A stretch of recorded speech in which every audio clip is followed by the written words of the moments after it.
So Caitlin Clark obviously is in a bit of a weird position right now. She just had her best game and she lost. But her career, her early career, it's one thing I will say is that um it's not the end of the world. It's not the end of the world when we're talking about game by game. Let's not overreact game by game, but we can see trends. We can definitely see trends, and it's stuff that has been said for quite a while. And there are some teammates that really are not holding up their end of the bargain. And a lot of people, when they're saying that, are talking about Kelsey Mitchell. And look, I've always said it with Kelsey Mitchell, is you take the good with the bad for Kelsey Mitchell. It is what it is. She's going to do 10 good things on the floor and 10 bad things on the floor. She is a flat out scorer. She's a spark plug. She's going to go Julian Newman sometimes on it. Sometimes she'll make it. Sometimes she'll miss. She'll shoot crazy shots. She'll shoot 30-footers every now and again, and sometimes they go in. Sometimes she'll hit the side of the backboard. I don't really mind Kelsey Mitchell, but the more if Christy Sides persists with putting her mate Erica Wheeler on the floor, she is literally going to be single-handedly responsible for destroying everything about Caitlin Clark. The two people responsible are going to be her and her. When the game matters, Erica Wheeler's in the game. And do you want to know what happens when Erica Wheeler's in the game? Caitlin Clark plays shooting guard, and it's not a proper shooting guard position. Erica Wheeler just runs around dribbling the ball. She can't score layups. She will dribble in. I call them max contract layups because she's on a max contract, where someone has a layup, and whether it hits the board or is just going to the basket, but it hits the far side, it hits the far rim. So it's not like she's getting rim stuffed or she's like, it's going in and out.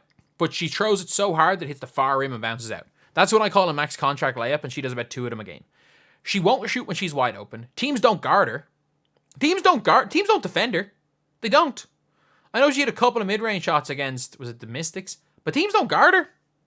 Straight up, they don't. And she actively, because she's probably thinking, okay, yeah, if I'm not the point guard, I'm never going to touch the ball, which she's not. Like Kelsey Mitchell's, when she's on the floor, it is Caitlin Clark. If she dribbles the ball to the halfway line, Caitlin Clark dribbles the ball, passes it to Kelsey or Erica Wheeler, and she doesn't get the ball back. Like, that is it 90% of the time. And anytime she does get it back, she gets it in a weird position, or it's like a dribble handoff where they can just switch.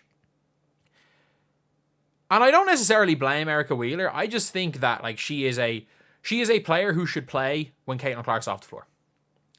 There are no players that I'm like actively like make each other worse. There is no player. I've never seen a player make another player worse more than I've seen Erica Wheeler make Caitlin Clark worse. And this is a team that the better Caitlin Clark plays, the better this team goes. Whether she's scoring, assisting, she did everything. She had 17, 13, 6, and 4 steals today. Like, that's a ridiculous game. But still, they lost because when these two players are on the floor at the same time, they genuinely... Like, Erica Wheeler, doesn't matter who she's on the floor with, she's going to suck. But she genuinely turns Caitlin Clark from maybe the best floor general in the NBA, or at least in that or in WNBA, or at least in that conversation, to a bad off-the-ball player. Like, I can't remember, there was one possession where I think Erica Wheeler might have had like an open lane to the basket, and something happened where it was like they just missed an open lane, but Caitlin Clark's at the halfway line, just throws her hands up to the air, and it's like you would be frustrated, especially when you're coming to the WNBA. Like, this is meant to be the best league in the world. You're coming in and you're like, dude, she would have sat her ass on the bench at Iowa. You're coming in, you're like, man, Kate Martin would do better than this. A Fulter would do better than this. Heck, Gabby Marshall is going to grad school. She quit basketball, and you could still put Gabby Marshall in and she'll do something. And it's not like she even plays defense, she just runs around fouling people. There was a situation, she gave up a point. I don't know if she was the one who was teed up or it was Katie Lou who was teed up, but basically there was complaining to the refs, and 2 players were chirping at each other. Two players were chirping at each other. It was going to be a double technical foul, but Erica Wheeler made sure as hell, the only technical foul was called in the Fever. Like, she's just so bad. And I will say this, like, people were complaining about Kelsey Mitchell, and like today, especially with the fact that Kelsey Mitchell forgot how to catch the ball. She really forgot how to catch the ball today. So I'm not going to say today was the greatest game for her, regardless of the fact that she had 28 points. She just got super hot in that third quarter. But man,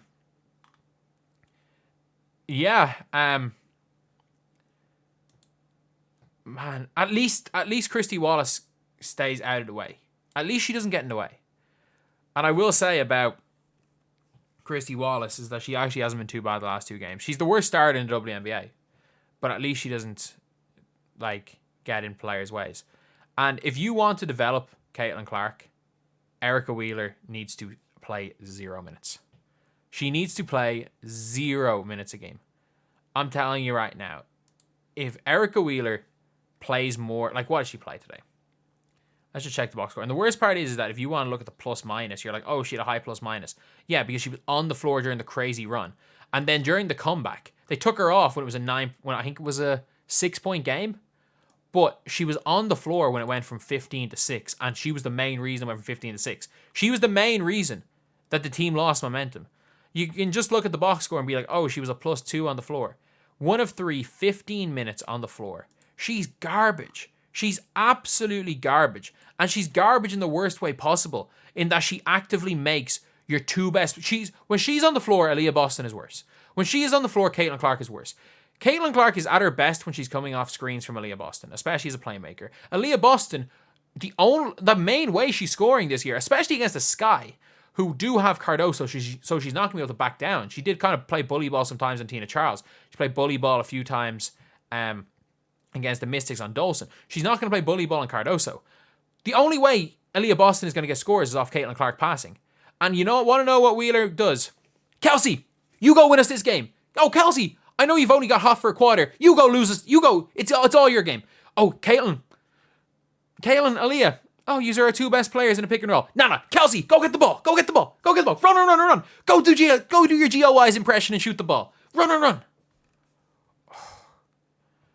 It's just like, look, players can have good and bad games. Like Nalissa Smith today was a major reason why they lost that game.